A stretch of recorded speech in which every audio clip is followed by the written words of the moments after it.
الحمد لله رب العالمين وبه نستعين والصلاة والسلام على رسوله الكريم أما بعد أعوذ بالله من الشيطان الرجيم بسم الله الرحمن الرحيم وجوه يومئذ مسفرة ضاحكة مستبشرة ووجوه يومئذ عليها غبرة ترهقها قترة صدق الله العظيم وقال النبي صلى الله عليه وسلم لا يؤمن أحدكم حتى يكون هواه تبعا لما جئت به او كما قال صلی اللہ علیہ وسلم۔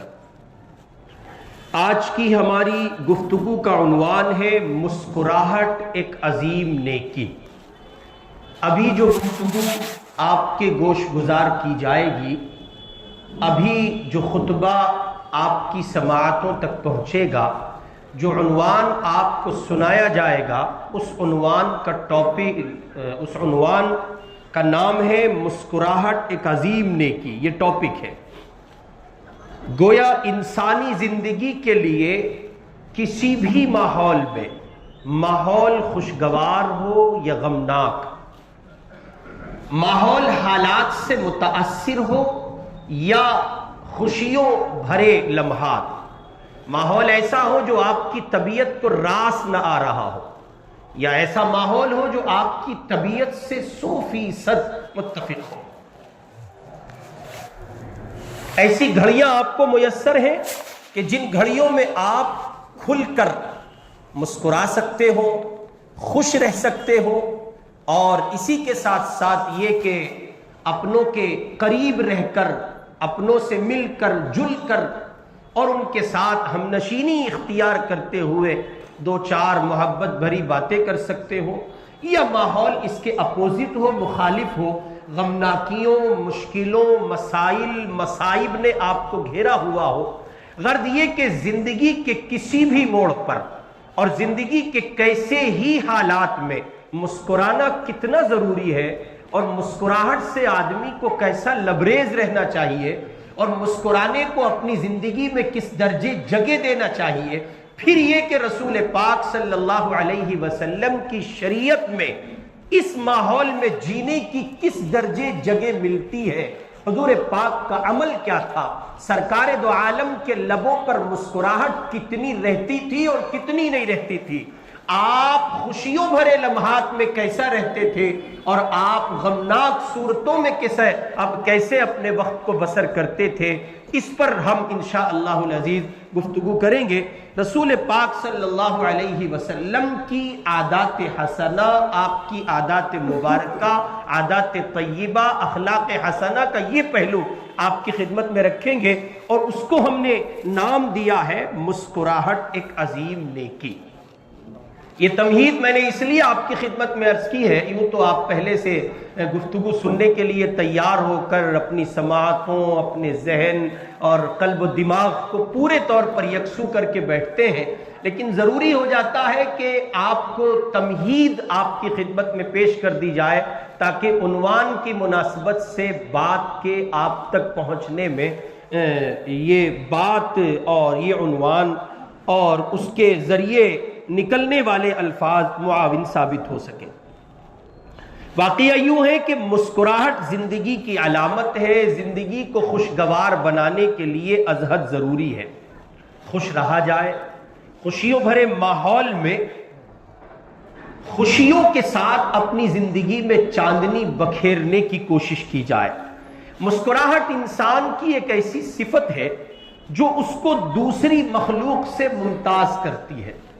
آپ نے جانوروں کو مسکراتے نہیں دیکھا ہوگا، آپ میں انسانی دنیا میں اور اس کے اپوزٹ، اس کے سوا جو دیگر مخلوقات ہیں، انسانی دنیا کو جو امتیازات حاصل ہیں ان میں سے ایک امتیاز یہ بھی ہے کہ انسان مسکراتا ہے۔ اسی کے ساتھ یہ خوشی کو پروان چڑھانے کا باعث اور الفت و محبت کے اظہار کا پہلا زینہ ہے۔ ایک معصوم بچہ بھی مسکراہٹ کے ذریعے اپنی انسیت کا، اپنی محبت کا اظہار کرتا ہے۔ مثلاً آپ دیکھیں کہ ایک چھوٹا سا بچہ ہے، آپ کا پوتا ہے، آپ کا نواسا ہے، یا وہ بچی ہے آپ کی نواسی ہے یا آپ کا پوتی ہے آپ کی پوتی ہے یا آپ کی اپنی اولاد ہے، جب آپ اس معصوم سے بچے کو دیکھتے ہیں تو وہ آپ کو متاثر کرنے کے لیے، آپ کی توجہ کو اپنی جانب مبذول کرانے کے لیے بنیادی طور پر جو عمل کرتا ہے، جس کی وجہ سے آپ دوڑ کر اس کو لپکتے ہیں، اٹھاتے ہیں، پیار و محبت کی باہیں پھیلا کر اس کو اپنی آغوش میں لے کر پیار کرتے ہیں، کبھی آپ اس کی پیشانی چوم رہے ہیں، کبھی آپ اس کے لبوں کو بوسہ دے رہے ہیں، کبھی آپ اس معصوم سے بچے کے گالوں کو بوسہ دے رہے ہیں، آپ اس پر غور فرمائیں، کبھی آپ اس کو سینے سے لگاتے ہیں اور کبھی آپ اس کو پیار و محبت کے ساتھ لوریاں سناتے ہیں، جھولا جھلاتے ہیں، اور کیا نہیں کرتے آپ۔ اس سب کے پیچھے وہ ایک مسکراہٹ ہوتی ہے، جب آپ نے اس کو دیکھا، اس نے آپ کو دیکھا، اور ظاہر ہے کہ وہ اپنے اندر ایسی سمجھ اور صلاحیت نہیں رکھتا تھا، ایسی عقل، ایسا فہم، ایسا شعور نہیں رکھتا تھا کہ وہ آپ کو دیکھ کر اپنی کوئی بات کہہ سکے۔ یہ سب کچھ اس کے پاس نہیں ہے، اس نے بس اتنا کیا، اپنے لبوں کے دریچوں کو کھولا اور ذرا سا مسکرا دیا، اور اس ایک مسکراہٹ کا نتیجہ تھا کہ 1000 محبتیں اس کو موصول ہوئی اور 1000 محبتیں اس کو حاصل ہوئی۔ معلوم یہ ہوا کہ یہ مسکراہٹ انسانوں کے دلوں کی دنیا سے کدورت کو نکال پھینکتی ہے، دشمنی کا خاتمہ کرتی ہے، لوگوں کو قریب کرنے، ان کو اپنی طرف متوجہ اور مبذول کرنے کا بہترین وسیلہ ہے۔ دو لوگ ہیں آپس میں، آپ ان سے ملاقات کرتے ہیں، ایک بندہ جس سے آپ نے پہلے ملاقات کی وہ اپنے آپ میں دیندار بھی ہے، متقی بھی ہے، پرہیزگار بھی ہے، حضرت بھی ہے، اور پتہ نہیں کیا کیا ہے۔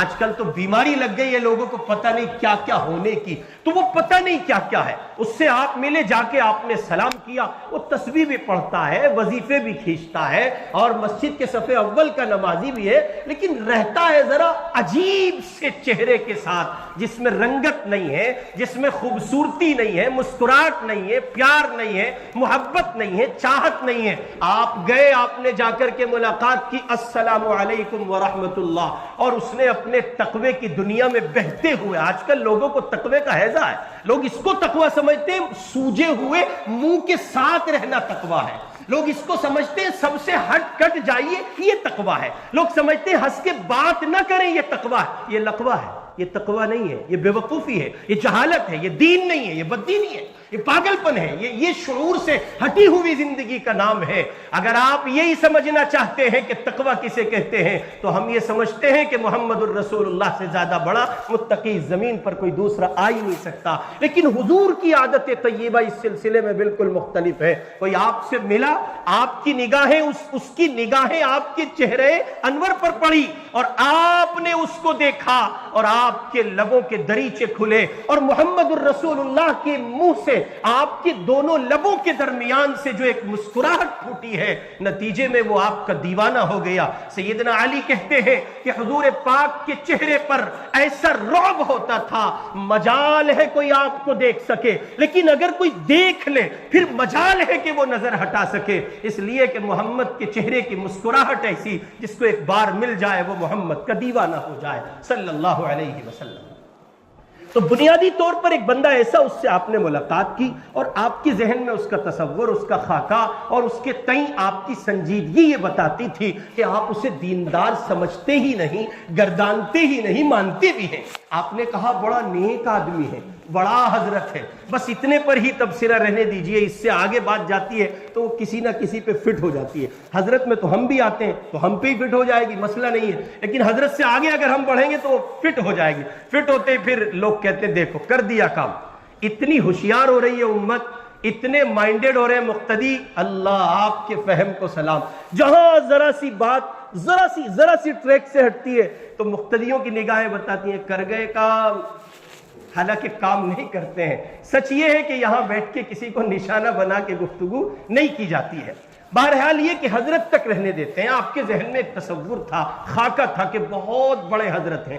آپ گئے, آپ نے السلام علیکم ورحمۃ اللہ, انہوں نے دونوں ہاتھ دیے, سوجا ہوا منہ, لبوں پہ مسکراہٹ نہیں, آنکھوں سے کسی طرح کا کوئی کلام نہیں, اور ایک عجیب سے کہیے امپریشنز کے ساتھ انہوں نے ملاقات کی اور کہا وعلیکم السلام ورحمۃ اللہ وبرکاتہ. آپ نے کہا آپ خیریت سے ہیں؟ تو انہوں نے کہا ہاں میں ٹھیک ہوں الحمدللہ. اب آپ کے ذہن میں تھا کہ یہ تو متقی ہیں, نیک ہیں, بزرگ ہیں, اللہ والے, حضرت ہیں, حضرت ہیں, یہ تو بادل ہیں, یہ تو برستے ہیں جگہ جگہ پر نیکیوں کے ساتھ, طاعت کے ساتھ, تقوی کے ساتھ, بزرگی پتہ نہیں کائے کے ساتھ برستے ہیں, بہت بڑے آدمی ہیں, یہ تو بادل ہیں, پھرتے ہیں لوگوں کو سیراب کرتے ہوئے. اب آپ کے ذہن میں ایک تصور تھا کہ جناب ان سے ملیں گے, نیک آدمی ہیں, لیکن نیک تو سوجا ہوا ملا, نیک پہ تو ورم تھا. تو اس کا مطلب یہ کہ لے جائیں ڈاکٹر جمال کے پاس, یا ڈاکٹر ڈاکٹر صاحب شاہد صاحب کہتے ہیں, شمیم صاحب, ہوشیار رہیے گا انجیکشن نہ لگ جائے, تو ڈاکٹر شمیم صاحب کے پاس چلے جائیے, یا ڈاکٹر جمال صاحب. کیوں؟ ارے ان کو ورم ہے, یہ مسکرا کے نہیں مل رہے ہیں, ارے یہ تو بہت نیک ہوں گے اپنے گھر کے نیک. ایسے نیکوں کو نیک نہیں کہا جاتا. ان کی زندگی کے ملاقات کا یہ طریقہ مصطفیٰ کی سنت کے خلاف ہے. اب اس کے مقابلے آپ نے ایک آدمی کو دیکھا, دیندار نہیں ہے, دنیا دار ہے, اور دنیا داروں میں بھی پرلے درجے کا دنیا دار ہے. نماز نہیں, روزہ نہیں, زکوٰۃ نہیں, حج نہیں, اللہ کے باغیوں, نافرمانوں, سرکشوں اور بیزاروں میں اس کا شمار ہے. لیکن آپ نے جا کے ملاقات کی اور کہا السلام علیکم ورحمۃ اللہ, اس نے باہیں پھیلا دی, برچھیں کھل گئیں, اور آگے بڑھ کے معانقہ کیا, مسکراتے چہرے کے ساتھ ملا. قرآن کہتا ہے وَلَا تُصَعِّرْ خَدَّكَ لِلنَّاسِ, قرآن کہہ رہا ہے مسکراتے چہرے کے ساتھ ملو. کیا ڈھول ڈپال کی طرح مل رہے ہو, عجیب گھسے ہوئے منہ کے ساتھ, باسی منہ کے ساتھ, ایسا لگتا ہے ناشتہ نہیں ملا, ایسا لگتا ہے بیگم سے لڑائی ہو کے گھر سے نکلے ہو. کیا ہے, کیا ٹینشن ہے, کوئی مسئلہ ہے؟ اس کنڈیشن اور کیفیت میں آپ مل رہے ہیں. ایک طرف یہ دیندار صاحب ہے, دیندار صاحب, یہ حضرت ہے, حضرت سڑے ہوئے منہ کے ساتھ مل رہے ہیں. ایک طرف یہ بیچارہ کہیے کہ حضرت کے بروزن کیا لے آئے, حضرت کے بروزن لے آتے فن فجرت. وہ زمانے طالب علمی میں کہا کرتے تھے, تو ایسا کرتے ہیں. یہ حضرت بھی نہیں ہے, یہ دنیا دار آدمی ہے, مارکیٹ میں بیٹھتا ہے, بازار میں بیٹھتا ہے, اس کا کوئی تعلق کسی طرح کا دینداری سے نہیں ہے. اس اللہ کے بندے سے ملاقات کی, اس نے باہیں پھیلا دی, معانقہ کیا, 1000 بار پوچھا کیسے ہو, خیریت سے ہو, کہاں ہو, دکھائی نہیں پڑ رہے ہو, اور مسکراتا جاتا ہے. اب آپ سن لیجئے مصطفیٰ کی شریعت کی روشنی میں, بہت اچھے سے سن لیجئے یہ بات.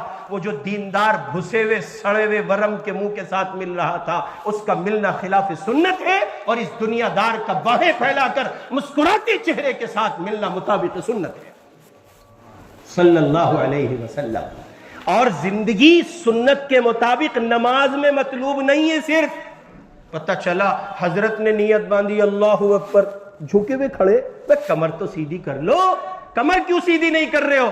نہیں, وہ تواضع کے ساتھ کھڑا ہونا نماز میں یہ سنت ہے. نماز میں تواضع کے ساتھ کھڑا ہونا سنت ہے, کوڑھیوں کی طرح کھڑا ہونا سنت نہیں ہے. ایسے جھکے ہوئے کھڑے, بے وقوف ہے, پاگل ہے کیا آپ بھائی؟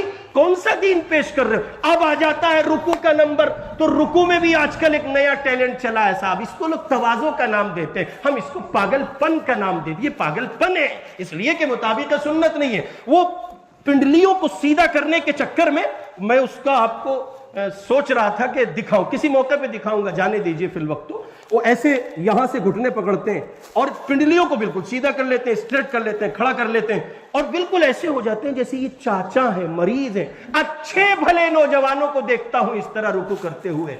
پوچھیں, علماء سے پوچھیں مطابق سنت رکوع کا طریقہ کیا ہے. جیسے آپ نے پنڈلیاں کھولی ہیں, ویسے ان گھٹنوں کو پورا زور دے کر سیدھے ہو جائیے, کمر کو پورے طور پر ملا لیجئے. کمر اور آپ کا سرین, آپ کی پیٹھ برابر ہونی چاہیے. یہ کیا ہے کہ آپ ایسا لگتا ہے جیسے مریض ہے, یہ مطابق سنت نہیں ہے. اور نماز میں صرف سنت مطلوب نہیں ہے, بازار کی سنتیں بھی ضروری ہیں, تاکہ بازار میں جن لوگوں سے آپ کا سابقہ پڑھنا ہے ان تک تعارف پہنچ سکے. یہ محمد الرسول اللہ صلی اللہ علیہ وسلم کی سنت کا احیاء کر رہا ہے. باہر کے آگے بڑھتے ہیں. دوسروں کے بارے میں اپنے نیک جذبات کے اظہار کا ذریعہ ہے کیا؟ مسکراہٹ. موجودہ دور میں تجارت، صنعت و حرفت، باہمی تعلقات اور دنیاوی امور کی کامیابی کا انحصار بھی بہت حد تک تبسم اور مسکراہٹ پر منحصر ہے. تبسم اور مسکراہٹ پر ہے اس کا انحصار. بازار میں آپ جاتے ہیں، سامنے جو پارٹی ہے وہ بنیا ہے، سامنے جو پارٹی ہے وہ غیر مسلم ہے، سامنے جو پارٹی ہے وہ مسلمان نہیں ہے، غیر ایمان والا بندہ ہے، وہ عیسائی ہو سکتا ہے، وہ بدھسٹ ہو سکتا ہے، وہ جینی ہو، وہ مختلف سماج ہیں، مختلف مذاہب کے لوگ ہیں. اب آپ گئے اور آج کل تو ایک بیماری اور ہے، اس کا بھی ذکر کر دوں لگے ہاتھوں. بیان ہو رہا ہو، تقریر ہو رہی ہو، تفسیر ہو رہی، کچھ لوگ ہیں جن کو اپنی نیکی کا ہیضہ ہے. اب سوال یہ کہ ان کی نیکی کا ہیضہ کیا ہے؟ تسبیح ہے کسی کے پاس؟ تسبیح دکھائیے، ہو تو دکھائیے، پریکٹیکل دکھاتا ہوں آپ کو. کیسی مجلس ہو کسی کی، کچھ لوگوں کو آپ دیکھو گے ان کی تسبیح چل رہی ہے.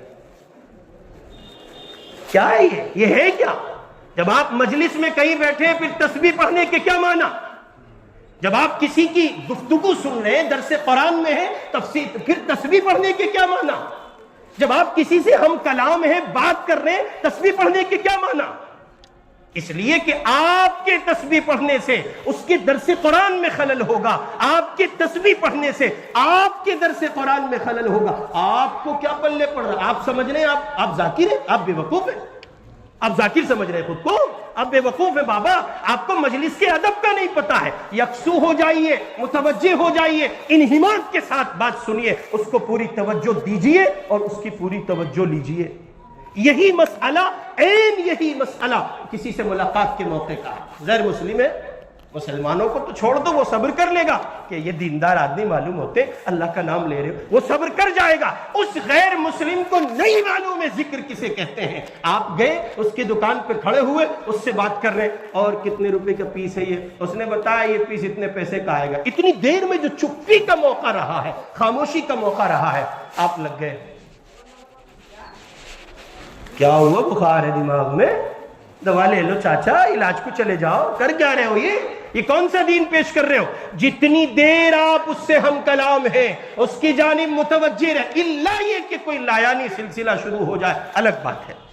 لیکن جب تک اس سے ملاقات کی کنیکٹیویٹی ہے، ملاقات کا پہلو کنٹینیو ہے، اتنی دیر میں آپ اپنی اس جھوٹی دینداری کا مظاہرہ مت کیجیے.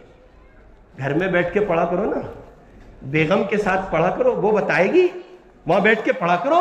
بیگم پارا کی خدمت میں کہ محترمہ میں ذرا تسبیح پڑھو گے، یہ رکھو ادھر کو، بننے ہو بلا وجہ کے حضرت جی، ہم سے باتیں کرو، وہ سنائے گی. تو یہ یعنی انتہائی فاسد عمل ہے. ہم اور آپ پتہ نہیں کہاں جی رہے ہیں. الامان الحفیظ، اللہ مجھے آپ کو سب کو معاف فرما دے.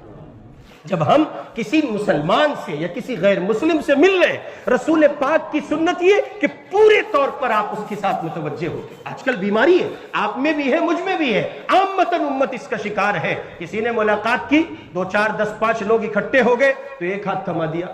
کیا دے رہے ہو؟ باپو کا ڈنڈا. یہ دے کیا رہے ہو؟ مسافہ ہے. اس کو مسافہ نہیں کہتے. ہم کہتے کالی کملی والے سے بڑھ کر کوئی عالم نہیں ہو سکتا، کالی کملی والے سے بڑھ کر کوئی حضرت نہیں ہو سکتا، کالی کملی والے سے بڑھ کر کوئی امیر صاحب بھی نہیں ہو سکتا، کوئی نہیں ہو سکتا.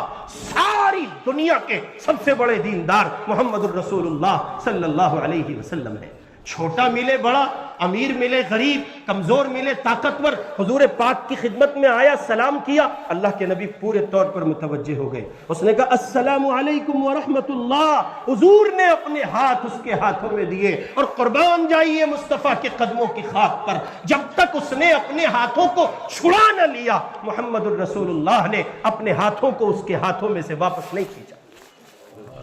یہ ہے. اس لیے مسکراہٹ کو لازم پکڑیں. ٹینشن ہے آپ کے ساتھ ہے، سامنے والے کا کیا قصور ہے؟ ٹینشن میں ہے آپ، کام نہیں چل رہا، آپ ہی کا تو نہیں چل رہا، اس کا تو چل رہا ہے. آپ کے ذمے اس کا حق واجب ہے. آپ اس سے ملاقات کریں تو اپنے کام کی ٹینشن کے اثرات اس پر نہ ڈالیں.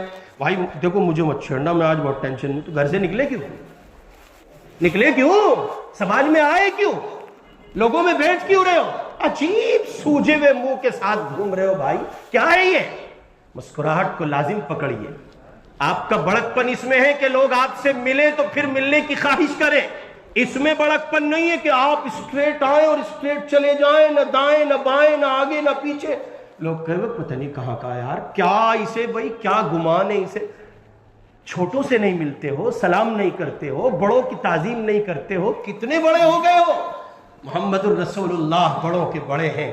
حال یہ ہے کہ مدینے کی گلیوں سے گزرتے ہیں تو اپنے نہیں پرائے بچے آپ کے وجود مبارک سے لپٹ جاتے ہیں اور فرمائشیں کرتے ہیں، اللہ کے رسول مجھے یہ دے دیجئے، اللہ کے پاک پیغمبر میرا یہ کام کر دیجئے۔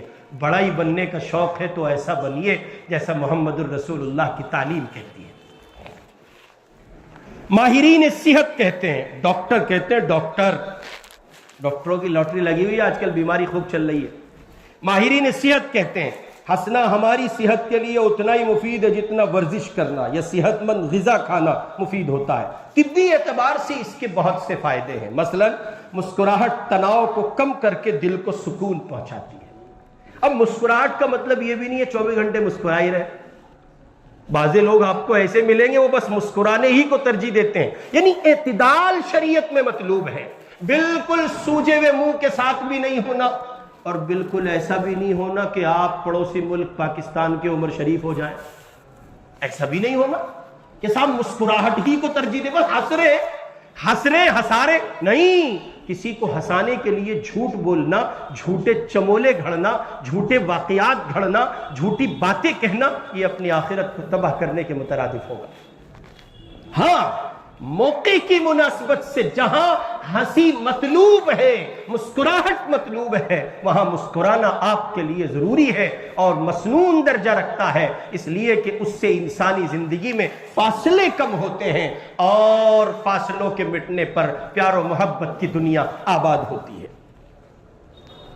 ڈاکٹر کہتے ہیں کہ اس سے اعصابی تناؤ کی شدت کم ہوتی ہے، دل پر دباؤ میں کمی آتی ہے، جس کے نتیجے میں انسان کو راحت کا احساس ہوتا ہے۔ مسکراہٹ انسانی جسم میں خون کو ایک اعتبار سے فلٹر کرنے میں گویا معاون ثابت ہوتی ہے، جو بیماریوں کے خلاف مزاحمت کی ذمہ داری انجام دیتی ہے، جس کی وجہ سے انسان امراض قلب اور فالج جیسے جان لیوا بیماریوں سے محفوظ رہ سکتا ہے۔ ڈاکٹر کہہ رہے ہیں یہ سب باتیں اور وہ کہہ رہے ہیں سائنس کی روشنی میں، اور سائنس امت کے لیے بڑی چیز ہے، حالانکہ سائنس سے ہزاروں سال پہلے قرآن پاک یہ بات کہہ چکا ہے، کئی سو سال پہلے قرآن پاک یہ باتیں کہہ چکا ہے۔ عام طور پر جس شخص کو مسکراتے ہوئے دیکھتے ہیں تو کوشش کیجئے کہ ہاں مسکراتے ہوئے دیکھتے ہیں تو ہم بھی مسکرا دیتے ہیں، گویا کہ مسکراہٹ متعدی بن کر ہم تک منتقل ہوتی ہے۔ آپ نے کسی کو دیکھا کوئی مسکرا رہا ہے تو صرف ایسا نہیں ہوتا کہ وہ مسکرا رہا ہے، آپ بھی مسکراتے ہیں، الا یہ کہ آپ سوجے ہوئے نہ ہو۔ اسلام چونکہ دین فطرت ہے، اس لیے اس نے کامیاب زندگی کے لیے درکار خوبیوں اور خصوصیتوں کی طرف رہنمائی کی ہے۔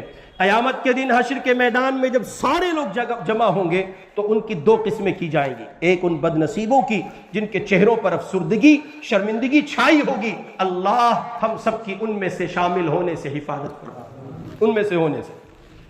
دوسری قسم ان خوش نصیبوں کی ہوگی جن کے چہرے پر مسکراہٹ، اور ان کے چہرے مسکراہٹ سے دمک رہے ہوں گے، خوشی سے چمک رہے ہوں گے۔ قرآن کہہ رہا ہے وجوہ یومئذ مسفرہ، کچھ چہرے اس روز چمک رہے ہوں گے، دمک رہے ہوں گے، ضاحکۃ مستبشرہ، حشاش بشاش اور خوش و خرم ہوں گے، ووجوہ یومئذ علیہا غبرہ، اور کچھ چہروں پر اس روز خاک اڑی ہوگی۔ اللہ میری آپ کی سب کی حفاظت فرمائے۔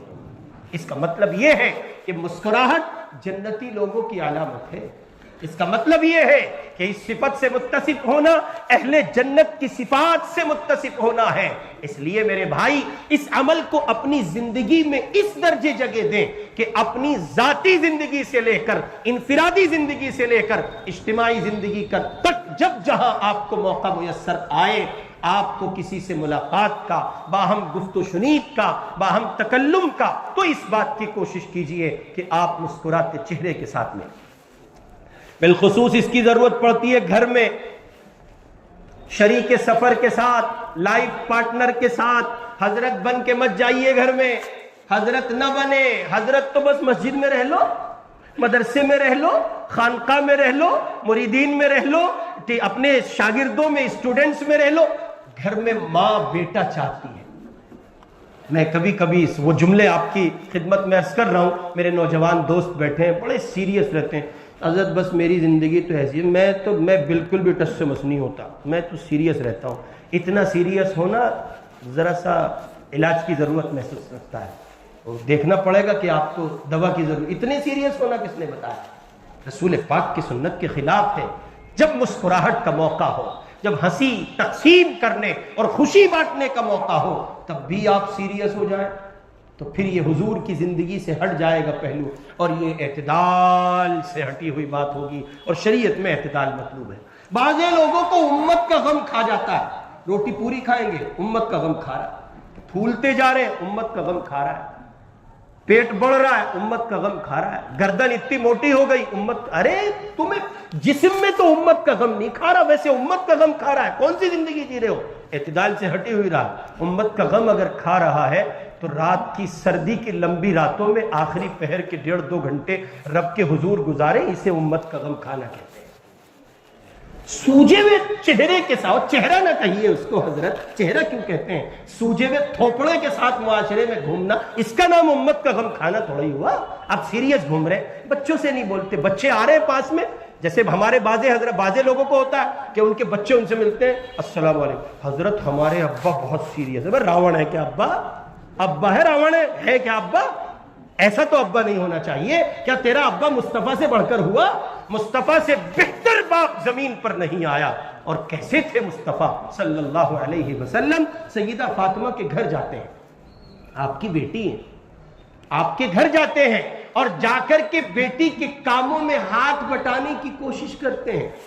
ایک روایت میں آتا ہے کہ سیدہ فاطمہ کے گھر حضور گئے، وہ روٹی بنا رہی ہیں، تو آپ نے ان سے فرمایا فاطمہ بیٹی میں بھی ذرا کچھ تعاون کر دوں۔ کہ بابا جان آپ کیا تعاون کریں گے؟ تو نہیں، لاؤ۔ ان سے آٹا لیا اور اس کو ایسے آپ نے گویا وہ بیل کر کے پیڑا بنا دیا، پیڑا بنایا آپ نے اس کا، اور پھر سیدہ فاطمہ سے کہا یہ لو۔ سیدہ فاطمہ نے لیا اور لے کر کے اس کی روٹی بنا کے تندور میں اس کو لگایا۔ اب بیٹھی ہے، اٹھتی نہیں ہے۔ حضور نے فرمایا فاطمہ اٹھو، کیا بات ہے؟ کہا ابو یہ ایک روٹی ہے، پکنے کا نام نہیں لیتی ہے۔ آقا نے فرمایا فاطمہ تیرے باپ محمد کے ہاتھ لگے ہیں بیٹا، اسے آگ نہیں جلا سکتی۔ جس آٹے کو محمد کے ہاتھ لگے آگ نہیں جلا سکتی، جس وجود پہ محمد کی سنت ہو اسے جہنم کیسے جلا سکتی ہے؟ ذرا تصور کر کے سوچیں۔ اس لیے میرے بھائی رسول پاک کی سنت کو جگہ دیں۔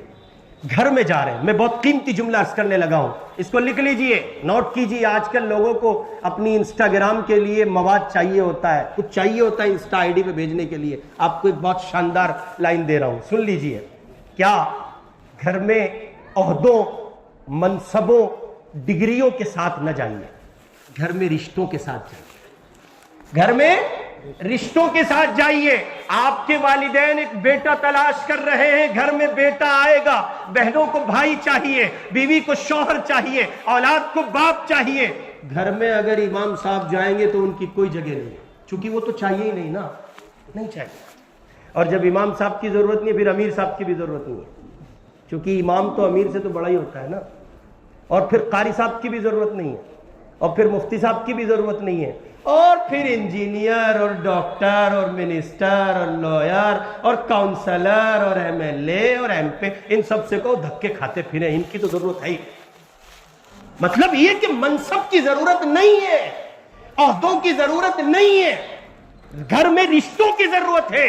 تمہاری بوڑھی ماں شام تک جو منتظر ہے وہ بیٹے کی منتظر ہے، نیتا جی کی منتظر نہیں ہے۔ الیکشن کا اعلان ہو گیا ہے، نیتا جی گلی گلی گھوم رہے، تو نیتا جی کی ضرورت نہیں۔ اتنا ہی رکھوں گا، اس سے زیادہ نہیں کہوں گا، آپ مجھے غور کر لیں۔ میں نہیں کہہ رہا ہوں کچھ بھی، وہ تو آپ سب سمجھتے ہیں میں کیا کہنا چاہتا ہوں، نہیں کہہ رہا ہوں کچھ۔ تو گھر میں نیتا جی کی ضرورت نہیں ہے، گھر میں سول انجینئر کی ضرورت نہیں ہے، گھر میں میکینیکل ڈپارٹمنٹ سے تعلق رکھنے والے لوگوں کی ضرورت نہیں ہے۔ گھر میں تو امی بیٹا چاہتی ہیں، بیٹا آئے گھر میں۔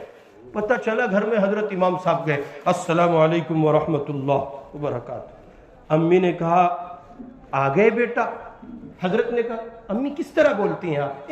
زور سے لگے گھما کے، ہوگا اپنے مسجد کا امام، بے وقوف، احمق کہیں کے، یہ تیری ماں ہے۔ امی آپ کیسے بولتی ہیں، آپ کو سمجھنا چاہیے. ہوگا حضرت، بلا وجہ کی باتیں کر رہا ہے. جو ماں باپ سے بھی اپنے لیے تعظیم چاہتا ہے اس سے بڑا محروم بیٹا زمین پہ کوئی نہیں ہو سکتا. آپ سمجھتے ہیں شیخ الاسلام علامہ شبیر عثمانی رحمۃ اللہ علیہ اسلام آباد سے کراچی پہنچ رہے ہیں، اسلام آباد سے کراچی پہنچ رہے ہیں مفتی شفیع صاحب کی والدہ سے ملنے. وہ ان کی ممانی ہوتی تھی. تو مفتی شفیع صاحب نے پوچھا، مفتی شفیع صاحب سے حضرت نے فرمایا مفتی جی جانتے ہو میں کراچی کیوں آتا ہوں؟ کہا حضرت بتائیں آپ کیوں آتے ہیں؟ کہ ایک تو آپ سے ملاقات مقصد ہوتی ہے، ایک آپ کی والدہ میرے تمام بڑوں میں اس وقت اکیلی رہ گئی ہیں، تو مجھے دنیا میں علامہ، فہامہ، شیخ، بزرگ، حضرت، پیر طریقت، مرشد، پتہ نہیں کیا کیا لفظوں سے اور القابوں سے پکارنے والے لوگ موجود ہیں. جب میرے کان، میری سماعت پک جاتی ہے اور کچھ محبت کا سننا چاہتی ہے، پھر میں کراچی سے، اسلام آباد سے کراچی تمہارے گھر کا سفر طے کرتا ہوں. تمہاری والدہ میری ممانی ہے، وہ مجھ سے کہتی ہیں بیٹا شبیر، اس لفظ بیٹا کو سننے میں یہاں آتا ہوں گے آپ امام صاحب، اور لگا دیے ہوں گے آپ نے 4 مہینے، ہو سکتا ہے ہر سال بھی لگا رہے ہو سکتا ہے گھنٹے 2.5 کی جگہ 8 لگ، مگر اگر ماں باپ سے تعظیم چاہتے ہو، ان سے آگے بڑھ رہے ہو، پھر تمہاری کوئی حیثیت نہیں ہے جو اپنے ماں باپ کو عزت نہ دے سکے، اس کا دین کامل نہیں ہو سکتا. بہت اچھے سے سن لیجیے. اور یہ رسول پاک، اس لیے گھر میں عہدوں کے ساتھ نہیں، گھر میں عہدوں کے ساتھ نہیں، رشتوں کے ساتھ جائیے.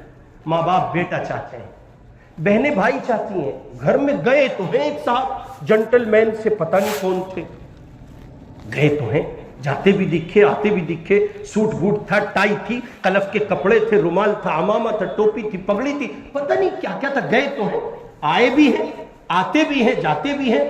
بہنیں اٹینشن ہے، کھانا لاؤ کھانا دے رہی ہیں، پانی لاؤ پانی دے رہی ہیں، کپڑے دھو کے دے رہی ہیں.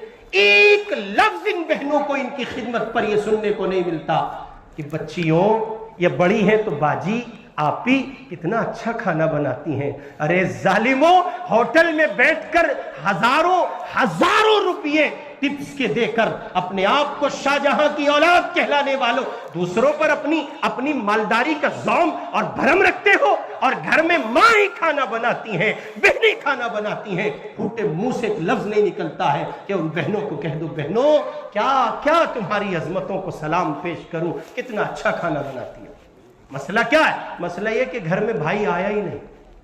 گھر میں بھائی ہوتا تو شکر ادا کرتا، بھائی ہوتا تو رسپانس دیتا، بھائی ہوتا تو محبت کے ساتھ پیش آتا. بھائی نہیں آیا. گھر میں کون آیا؟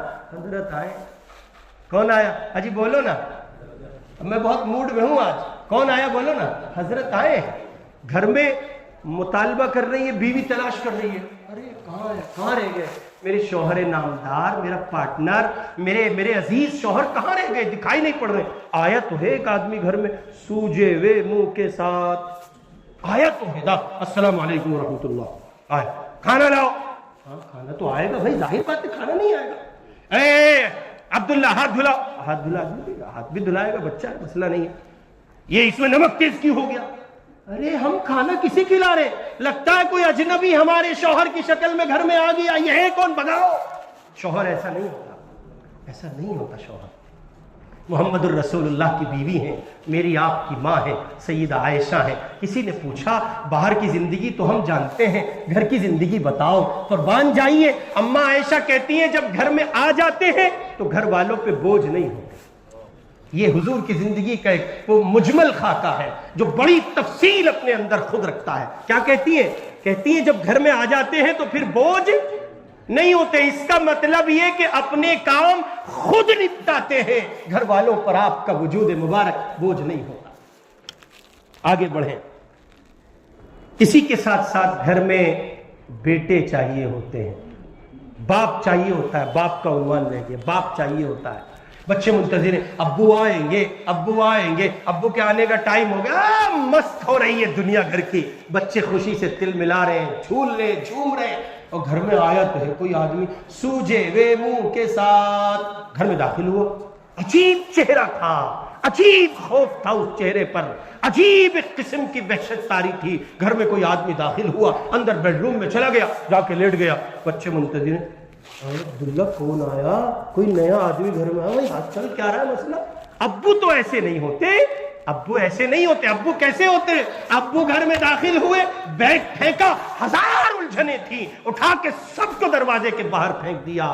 ایک گود میں عبداللہ ہے، دوسری گود میں عائشہ ہے، تیسرے میں کہیے کہ تیسرا بچہ چھپٹنے کی کوشش کر رہا ہے، اور بچے لپٹے ہوئے ہیں اپنے باپ سے۔ 12 گھنٹے کی لمبی ایک لمبے وقفے کے بعد بابا ملے ہیں۔ جس گھر میں یہ سب نہیں ہوتا وہاں باپ نہیں ہوتا، اور جس گھر میں یہ سب ہوتا ہے وہاں باپ ہوتا ہے۔ آخری بات، رسول پاک کی یہ عظیم سنت ہے، اسی لیے رسول اللہ صلی اللہ علیہ وسلم کہتے ہیں وَلَقَدْ أُوذِيتُ فِي اللَّهِ وَمَا يُؤْذَى أَحَدٌ، حضور فرما رہے اللہ کی راہ میں جتنی تکلیف مجھے دی گئی اتنی کسی کو بھی نہیں دی گئی۔ اس کے باوجود حضرت عبداللہ ابن حارث فرماتے ہیں رضی اللہ عنہ، ترمذی شریف کی روایت ہے، وہ کہتے ہیں ما رأیت احدا اکثر تبسما من رسول اللہ صلی اللہ علیہ وسلم۔ حضرت عبداللہ ابن حارث کہتے ہیں میں نے اللہ کے رسول صلی اللہ علیہ وسلم سے بڑھ کر کسی کو مسکراتے ہوئے نہیں دیکھا۔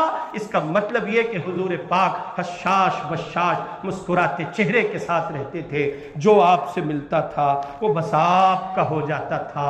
یہ تھی حضور پاک کی زندگی۔ مسکراہٹ کو لازم پکڑیں، چمکتے دمکتے چہرے کے ساتھ رہیں، مسکرائیے، اپنی زندگی کو بہتر بنائیے۔ مسائل، الجھن، ٹینشن، بیماری، تکلیفیں، کاروبار کا ٹوٹنا، یہ کس کے ساتھ نہیں ہے؟ حالات سے سب دو چار ہیں۔ میاں ایک جملہ نقل کر رہا ہوں، سنو۔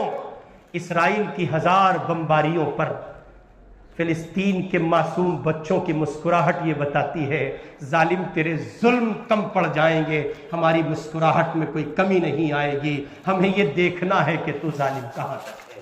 اللہ رب العزت والجلال اس سنت کے احیاء کی توفیق عطا فرمائے۔ وآخر دعوانا ان الحمد للہ رب العالمین۔